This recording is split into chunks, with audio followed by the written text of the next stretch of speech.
إلا أن يدعو الناس إلى التوحيد وأن يحذرهم من الشرك.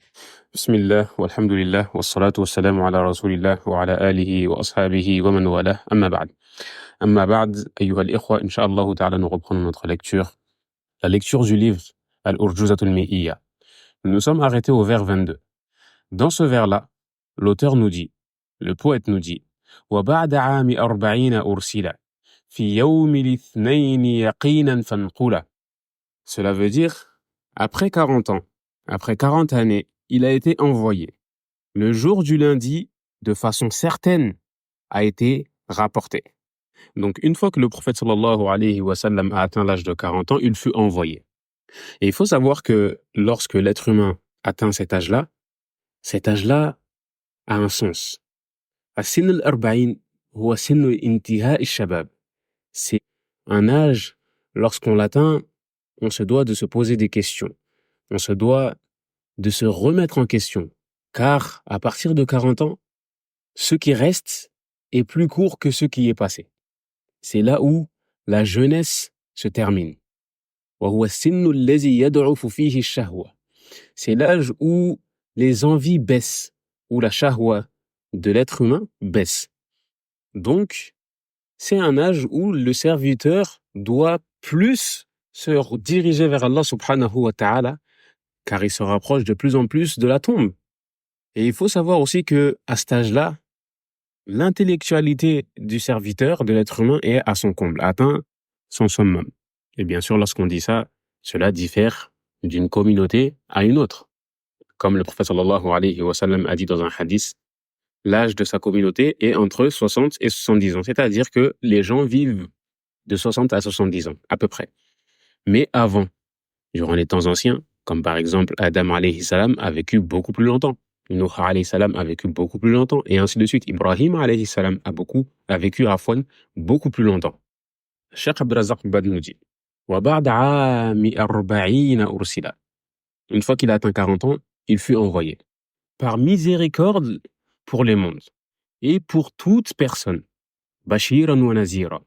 Annonciateur de bonnes nouvelles, et avertisseur en même temps. وهذا مروي عن ابن عباس. Et cela a été rapporté par Ibn Abbas, qu'Allah l'agrée, ainsi que son père, وجبير بن مطعم وغيرهما. Cela a été rapporté par Ibn Abbas et Jubair bin Mutaim et d'autres que parmi les compagnons du prophète sallallahu alayhi wa sallam, ainsi que les tabi'in. Les tabi'in, encore une fois, c'est ceux qui ont croisé les compagnons, mais qui n'ont pas vu le prophète sallallahu alayhi wa sallam, tout en croyant en Allah subhanahu wa ta'ala et au prophète Muhammad sallallahu alayhi wa sallam. Il nous dit, Ibn Abbas, bu'itha Rasulullah sallallahu alayhi wa sallam li 40 sana. Le prophète sallallahu alayhi wa sallam a été envoyé à 40 ans. فَمَكَثَ بِمَكَّةَ 13 سنة. Ou plutôt, 13 سنة. Et il a vécu à la Mecque durant 13 années. يُوحَى إِلَيْهِ. Durant ces 13 années-là, il recevait la révélation. ثُمَّ أُمِرَ بِالْهِجْرَةِ فَهَاجَرَ. ثُمَّ أُمِرَ بِالْهِجْرَةِ فَهَاجَرَ 10 سنين. Puis il a été ordonné, Allah subhanahu wa ta'ala lui a ordonné d'émigrer vers Médine, et il a vécu en tant qu'émigré durant 10 années. وَمَاتَ وَهُوَ ابْنُ 63. Et il est décédé à l'âge de 63 ans. Ensuite, l'auteur nous avait dit في يوم الاثنين, qu'il avait été envoyé le lundi, c'est-à-dire la première fois où il a reçu la révélation, c'était un lundi. Et concernant cela, il n'y a pas de divergence. Sur le fait qu'il a reçu la révélation un lundi, il n'y a pas de divergence. Et c'est même pour ça qu'il a dit dans le vers yaqinan fanqula, de façon certaine, a été rapporté.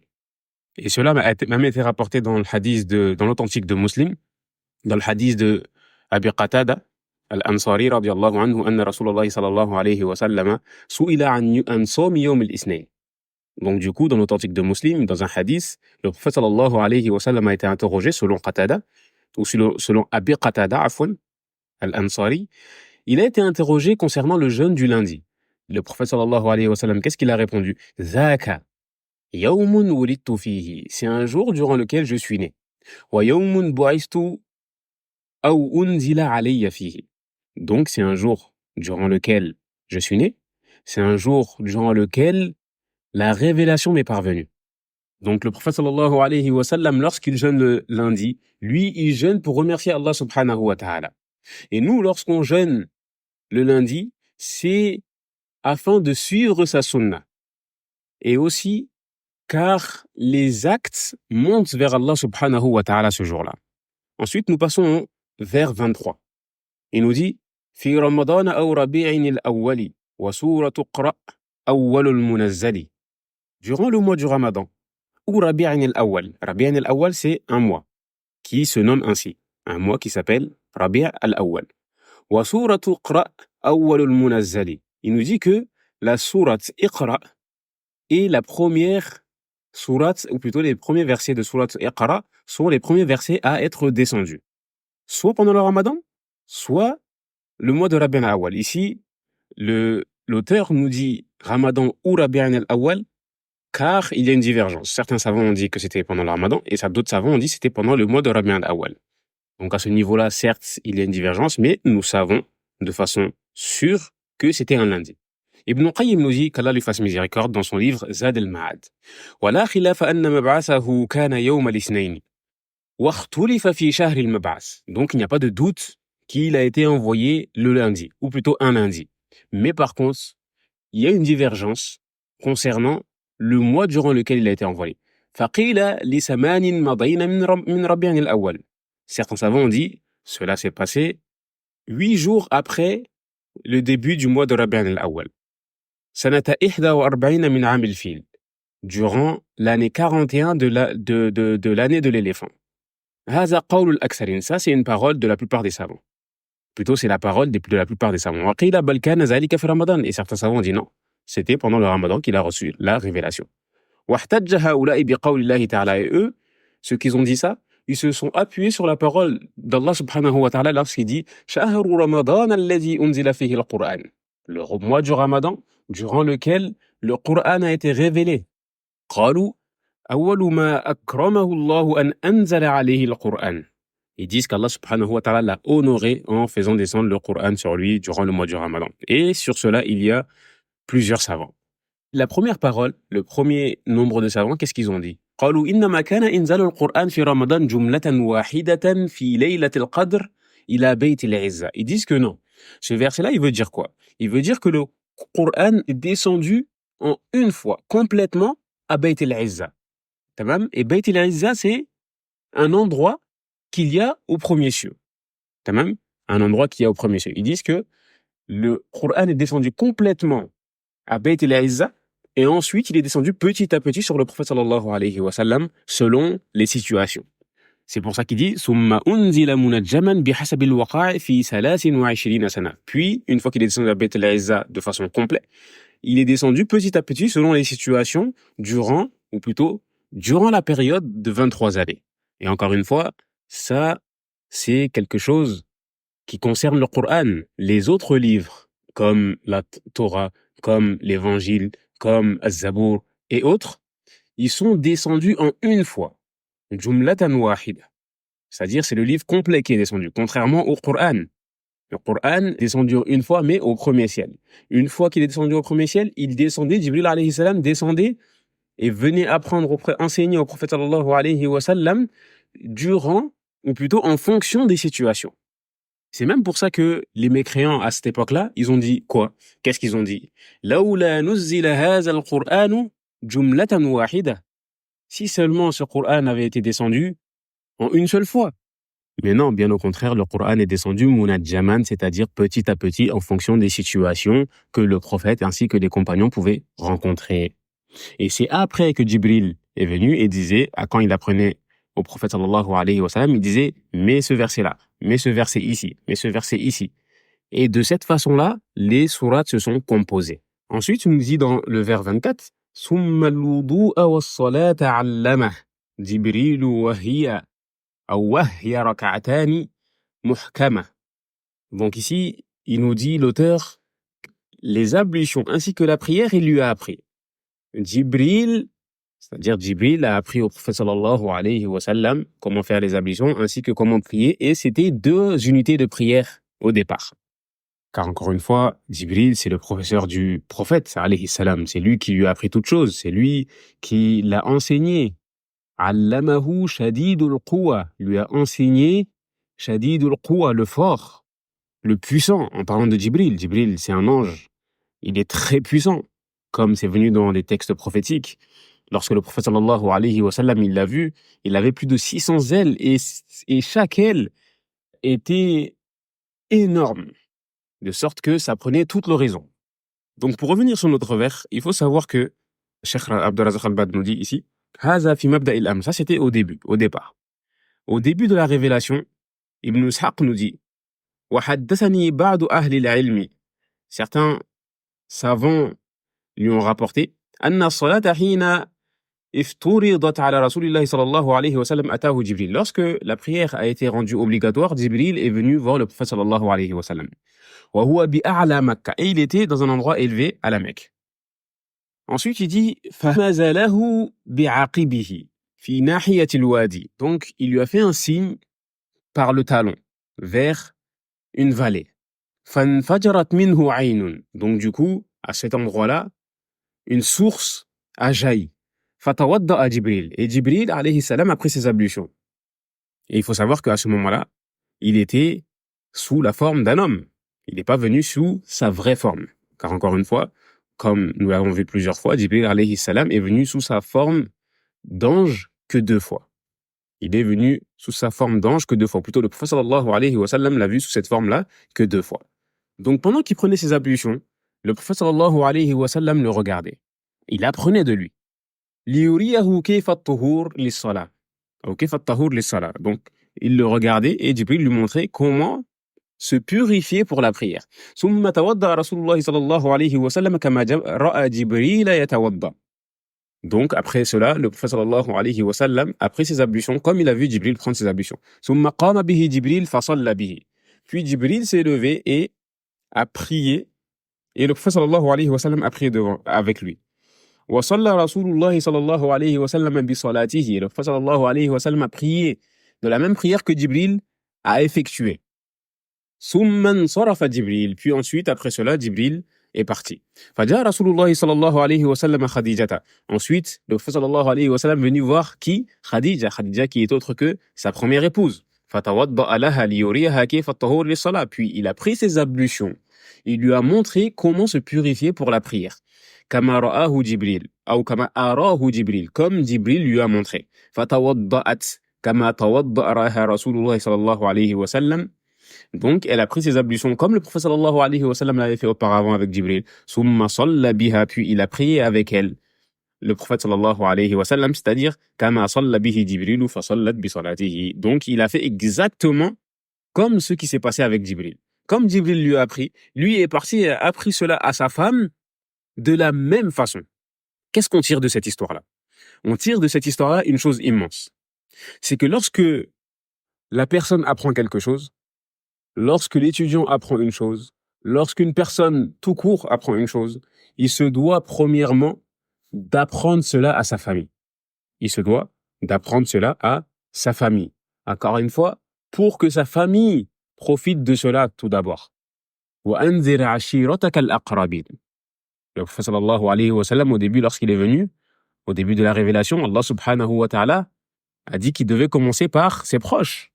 Et aussi, dans le verset, Allah subhanahu wa ta'ala dit Ya ayyuhallazina amanu, ou vous qui avez cru, qu anfusakum. Préservez-vous vous-même. Là, c'est le moment où on apprend. Wa ahlikum, ainsi que vos familles. Donc ici, il dit aussi qu'on se doit de se protéger, de se prémunir. Et cela passe par la famille tout d'abord. Tu apprends quelque chose dans l'islam, apprends-le à ta famille. Cela va te permettre aussi de réviser. Cela va te permettre d'ancrer ces informations-là afin de les maîtriser. Donc ici, le prophète sallallahu alayhi wa sallam, qui est notre guide, a appris et directement est allé voir sa femme et lui a enseigné. Donc ensuite, يقول قال السهيلي. Al-Suhaili nous dit, Al-Suhaili qui est linguiste, qui a expliqué le livre de Ibn Hisham. Le livre d'Ibn Hisham, c'est un livre qui parle de l'histoire du prophète sallallahu alayhi wa sallam. Il l'a traduit en 8 volumes. Il nous dit وهذا الحديث مقطوع في السيرة. ومثله لا يكون أصلا في الأحكام الشرعية ولكنه قد روي مسندا إلى زيد بن حارثة غير أن هذا الحديث المسند يدور على عبد الله بن لهيعة وقد ضعيف. Pour résumer ici, il nous dit que ce hadith-là, pas authentique, et il est faible car il y a une personne dans la chaîne de transmission qui s'appelle Abdullah ibn Lahi'a, et Abdullah ibn Lahi'a est une personne faible. Comme vous le savez, lorsqu'on rapporte un hadith, il y a une chaîne de transmission. Un tel a rapporté d'un tel, un tel a rapporté d'un tel, un tel a rapporté d'un tel. Et on a quelque chose qui s'appelle Ilm al-Rijal. Ilm al-Rijal, c'est la science des hommes, si je peux expliquer ça comme ça, si je peux traduire ça comme ça. Chaque personne qui a rapporté la parole, on doit savoir où est-ce qu'elle est née, où est-ce qu'elle est décédée, quand est-ce qu'elle est née, quand est-ce qu'elle est décédée. Est-ce que la parole qu'elle a rapportée, est-ce qu'elle a vraiment croisé cette personne-là? Est-ce que c'est une personne qui était véridique? Est-ce que c'est une personne qui ne mentait pas? Et ainsi de suite. Ça, c'est des choses, encore une fois, lorsqu'on apprend cette science-là qui est la science du hadith, ça nous rajoute en certitude. Car on voit le travail qui a été fait derrière. On voit le travail qui a été fait derrière. Ibn Lahi'a, lorsqu'on regarde dans les livres des hommes, si je peux dire ça comme ça, il a été rendu faible. Donc, encore une fois, pour être encore le plus juste dans nos propos, Ibn Lahi'a, pourquoi il a été rendu faible? Car les savants disent que ses livres ont brûlé. Donc, après cela, vu qu'il avait une mémorisation qui n'était pas très forte, il se mélangeait par moments. Donc, les savants disent, si ces textes qu'il a rapportés sont avant que ses livres ont brûlé, alors du coup, oui, là, on prend de lui car il ramenait de ce qu'il avait écrit. Mais si c'est après que ces livres ont brûlé, alors ici, il y avait de fortes chances qu'il se trompait. Donc du coup, là, ici, le hadith, on le rend faible. Mais attention, malgré que ce hadith-là soit faible, il y a d'autres hadiths qui viennent l'appuyer. Comme le hadith de Zayd, il a été rapporté par l'imam Ahmad, Ibn Majah et Al-Hakim, et d'autres encore, que Zayd ibn Haritha a dit que le prophète sallallahu alayhi wa sallam est venu à lui Jibril lorsqu'il a reçu la révélation au départ, فَعَلَّمَهُ الْوُضُوءَ وَالصَّلَاةَ, et il lui a appris, il lui a enseigné les ablutions ainsi que la prière. فَلَمَّا فَرَغَ مِنَ الْوُضُوءِ أَخَذَ غَرْفَةً مِنْ مَاءٍ فَنَضَحَ بِهَا فَرْجَهُ. Dans ce hadith-là, ils disent que le prophète Jibril est venu au prophète sallallahu alayhi wa sallam et il lui a enseigné comment prendre les ablutions. Dans cette chaîne de transmission aussi, il y a même le même Ibn Lahi'a. Mais Cheikh al-Islam Ibn Taymiyyah renforce ce hadith-là, le rend authentique. Pourquoi? Car il a été rapporté de plusieurs savants, avec plusieurs chaînes de transmission différentes. Ala kulli hal. Nous allons passer au vers 25. Ce vers-là, il nous dit, le poète, Ibn Abil-Izz, ثم مضت 20 يوما كاملة فرمت الجن نجوم إلى. 20 jours après que le prophète sallallahu alayhi wa sallam a reçu la révélation, il y a eu une histoire avec les djinns. Il faut savoir que les djinns, lorsqu'il y a une révélation ou autre, ils survolent les cieux en essayant d'écouter et en essayant de voler certaines paroles, afin de repartir avec ces paroles-là chez les sorciers. Lorsqu'ils vont repartir avec ces paroles-là chez les sorciers vont les utiliser afin d'égarer sur terre. Concernant cela, Allah subhanahu wa ta'ala nous dit dans Surat al-Jinn, وَأَنَّ لَمَسْنَا السَّمَاءَ فَوَجَدْنَاهَا مُلِئَتْ حَرَسًا شَدِيدًا وَشُهُبًا وَأَنَّا كُنَّا نَقْعُدُ مِنْهَا مَقَاعِدَ لِلسَّمْعِ فَمَنْ يَسْتَمِعِ الْآنَ يَجِدْ لَهُ شِهَابًا رَصَدًا. Dans cette sourate-là, les djinns même racontent, certains djinns racontent, qu'ils sont montés aux cieux. Et ils ont vu que les cieux étaient gardés par énormément d'anges forts et puissants. Et ensuite, qu'est-ce qu'ils nous disent, ces mêmes djinns? Ils nous disent, et nous prenions place pour écouter. Lorsqu'ils montaient aux cieux, ils prenaient place pour écouter. Mais quiconque prête l'oreille à ce moment-là, c'est-à-dire lorsqu'ils essayaient d'écouter, alors ils trouvaient des gardes qui étaient là aux aguets. Et c'est de là même que vient l'étoile filante. L'étoile filante qui est là pour frapper les djinns qui essayent de monter en haut et ils essayent d'écouter ce qu'Allah subhanahu wa ta'ala peut révéler, ce qu'il peut dire concernant Ce qui peut dire aux anges, ils essayent d'écouter afin de redescendre avec cela vers les sorciers et les djinns. Qu'est-ce qu'ils font avec cela? Lorsqu'ils entendent une ou deux vérités, lorsqu'ils entendent certaines choses, ils descendent avec, ils donnent cette parole-là aux sorciers, comme quoi il va se passer ainsi et autre. Et le djinn, qu'est-ce qu'il fait? Il va mentir, il va rajouter à cela 99 mensonges et il y aura une vérité. Et lorsque la personne va venir vers le sorcier et va voir qu'il y a une vérité, à chaque fois, le sorcier va utiliser ça contre lui. Tu t'en souviens, la dernière fois, j'ai eu raison, etc. Et ainsi de suite. Et c'est même pour cela que même le fait de partir voir un sorcier pour voir s'il a raison, alors cela est interdit. Celui qui fait cela, Allah subhanahu wa ta'ala n'acceptera pas sa prière durant 40 jours et 40 nuits. Ibn Jawzi nous dit, les savants, les historiens ont dit, رأت قريش النجوم يرمى بها بعد 20 يوما من مبعث الرسول صلى الله عليه وسلم.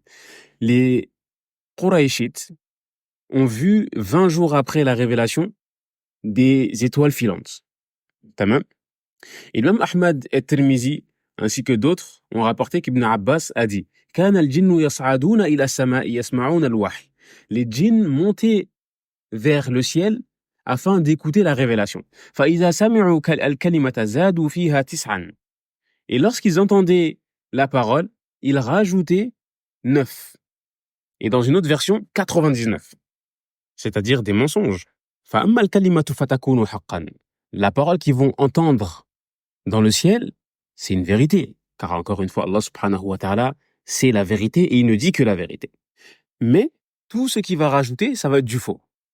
وأما ما زاد فيكون باطلا فلما بعث رسول الله صلى الله عليه وسلم منعوا مقاعدهم. Et lorsque le prophète sallallahu alayhi wa sallam a été envoyé, les endroits où ils allaient prendre place pour écouter, alors ils ont été interdits de prendre place au niveau des cieux, ou plutôt au niveau du ciel. فذكروا ذلك لإبليس. Donc lorsqu'ils ont été interdits, ils ont révélé cela à Iblis, ils ont expliqué cela à Iblis. فقال لهم إبليس, et Iblis leur a dit, ما هذا إلا من أمر قد حدث في الأرض. Cela est certes dû à quelque chose qui s'est passé sur terre. فبعث جنوده. Donc il a envoyé son armée. فوجدوا رسول الله صلى الله عليه وسلم قائما يصلي بين جبلين. Et ils ont vu que le prophète صلى الله عليه وسلم était debout en train de prier entre deux montagnes. فأتوه فأخبروه. Après, ils sont repartis voir Iblis et ils l'ont informé.